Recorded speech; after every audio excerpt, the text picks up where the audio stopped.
질의에 참여한 홍명보 감독은 감독직 수락 과정에 대해 저는 전력강화위원회에서 저를 1순위로 올려놨기 때문에 감독직을 받은 것이다. 제가 혹시라도 2위라든지 2위로 평가받았든지 3위였다면 받지 않았을 것이다. 이임생 위원 기술 총괄이사로부터 제가 1위라는 것을 들었기에 감독직을 수락한 것이다라고 전했습니다. 이어 특혜를 부인하며 저는 한 번도 대표팀 감독을 한다고 한 적이 없다. 이전의 경험들을 비춰볼 때 불공정하다거나 특혜나 있다고 생각하지는 않는다라고 덧붙였습니다. 홍명보 감독은 11차 전력강화위원회의에서 행정적인 착오가 있었다고 생각한다. 전력강화위원장을 교체하면서 임명장이라든지 행정적인 절차가 없었다는 걸 어느 정도 인정할 수 있을 것 같다. 하지만 10차 전력강화위원회까지 위원들의 발언이나 전력강화위원회의 역할은 문제가 없다고 생각한다. 홍명보 감독이 대표팀 감독 선임에 행정적인 착오 오류가 있었던 것 같다고 느꼈습니다. 10차 전력강화위원회까지는 문제 없었지만 이임생 총괄이사가 맡았던 11차 전력강화위원회와 최종 감독 선임에 행정적인 오류를 느끼고 인정했습니다. 홍명보 감독에게 감독 결정 과정을 물었습니다. 마이크를 잡은 홍명보 감독은 그동안 회의록을 보지는 못했는데 여기 국회에서 회의록을 듣고 봤다. 개인적으로는 10차까지는 문제가 없었다고 생각한다. 다만 11차 행정적인 착오가 있었다고 생각한다. 전력강화위원장을 교체하면서 임명장이라든지 행정적인 절차가 없었다는 걸 어느 정도 인정할 수 있을 것 같다. 하지만 10차 전력강화위원회까지 위원들의 발언이나 전력강화위원회의 역할은 문제가 없다고 생각한다라고 말했습니다. 절차적인 문제점은 감독 사임할 생각이 없냐는 질문으로 이어졌는데요. 홍명보 감독은 이 문제를 가지고 감독직을 사임할 생각이 없다. 감독은 성적이 좋지 않다면 언젠가는 경질이 된다. 내 역할은 남은 기간 동안 대표팀을 강하게 만드는 것이라고 답했습니다. 완전히 미쳐버린 홍명보입니다.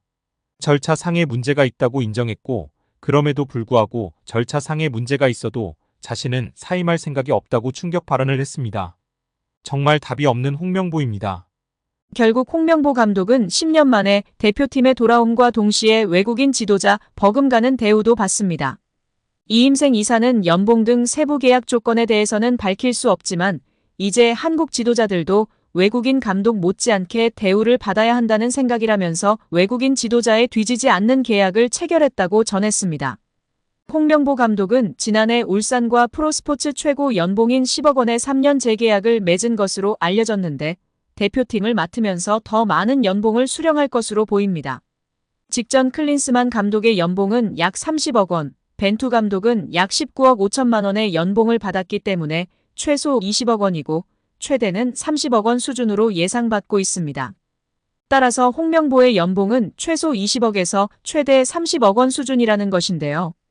월드컵 이후 아시안컵까지 계약을 장기간 맺었습니다.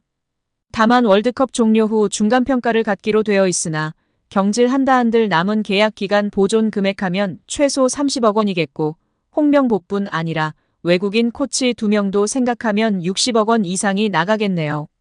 정말 최악인 것 같습니다. 경질 없이 가도 홍명보 30억 원의 외국인 코치들까지 하면 연 60억 원 이상씩 나가는데 대체 왜 캐나다를 이끌고 코파 4강까지 간 제시마치를 안 잡았고 바로 프리미어리그 승격을 코앞에서 놓친 바그너 그리스로 유로를 아쉽게 못 나간 포엣을 버리고 홍명보인지 당최 이해가 가질 않습니다. 정말 최악입니다. 축협. 반드시 책임을 져야 할 것입니다. 지금 당장 말입니다. 2005년 8월 22일 홍명보 당시 대한축구협회 이사는 파주 국가대표 트레이닝 센터에서 시작된 KFA 2급 지도자 강습회에 참가했습니다. 홍명보는 지도자 자격증이 없는 상태였는데요.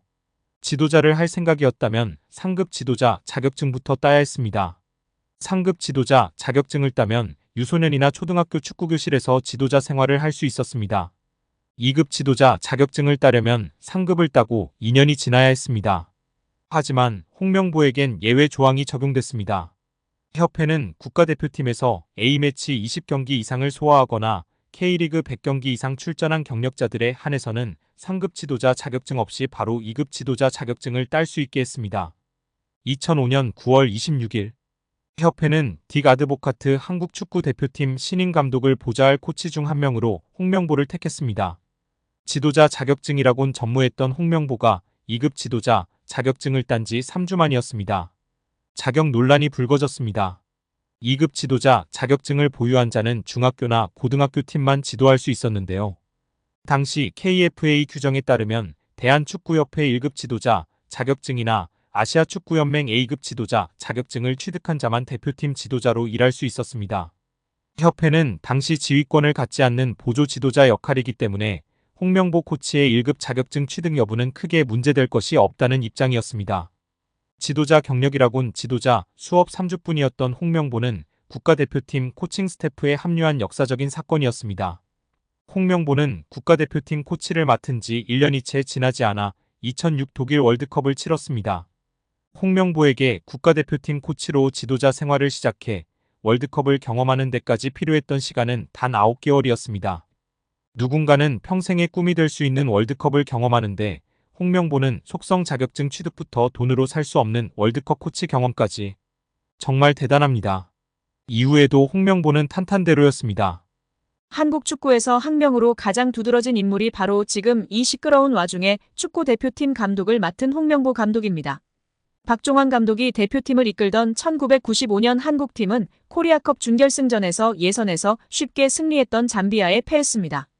그런데 이 경기 전날 박 감독의 억압적이고 비인격적 훈련에 불만을 품고 있던 홍명보, 황선홍 등 주전 선수들이 경기 전날 술집에서 대취할 정도로 술을 마신 사실이 언론에 보도가 돼 난리가 났습니다.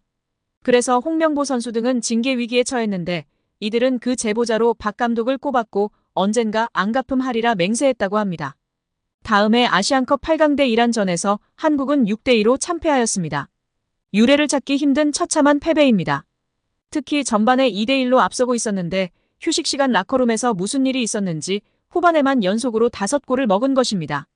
당사자들은 부인하지만 이 사건은 축구계뿐 아니라 축구팬들도 의혹을 거두지 않고 있습니다. 박 감독은 결국 감독에서 물러났고 당시를 회상하며 자살까지도 생각했을 만큼 개인적으로도 충격이 컸다고 했습니다. 한국이 참패를 당하자 국내 언론들은 11회를 이끌고 있는 홍명보가 태업을 이끌었다. 박종환 감독을 끌어내리기 위해 선수들이 태업을 했다라는 등의 뒷말들이 나돌기는 했지만 끝내 참패 원인의 진실은 밝혀지지 않았습니다. 당시 한 언론은 홍명보 선수가 과학적이고 체계적으로 지도하는 감독을 원한다며 스파르타식 훈련을 고집하는 박종환 감독에게 노골적인 반기를 들었지만 누구보다도 체계적으로 지도했던 아나톨리 비쇼베츠 전 감독에게도 노골적인 불만을 터뜨렸다고 전했습니다. 조중현 당시 KBS 해설위원조차 홍명보가 선수로서의 본분을 망각한 것 같다. 옛날에는 감독의 그림자도 밟지 않았는데 어쩌다 이 지경이 됐는지 모르겠다고 개탄했다고 합니다. 하석주 전 전남 감독은 최근 언론 매체 오센과의 인터뷰에서 11회는 그냥 봉사단체다. 내가 회장을 맡고 있다. 라고 밝힐 뿐 특별한 이야기는 하지 않았었습니다.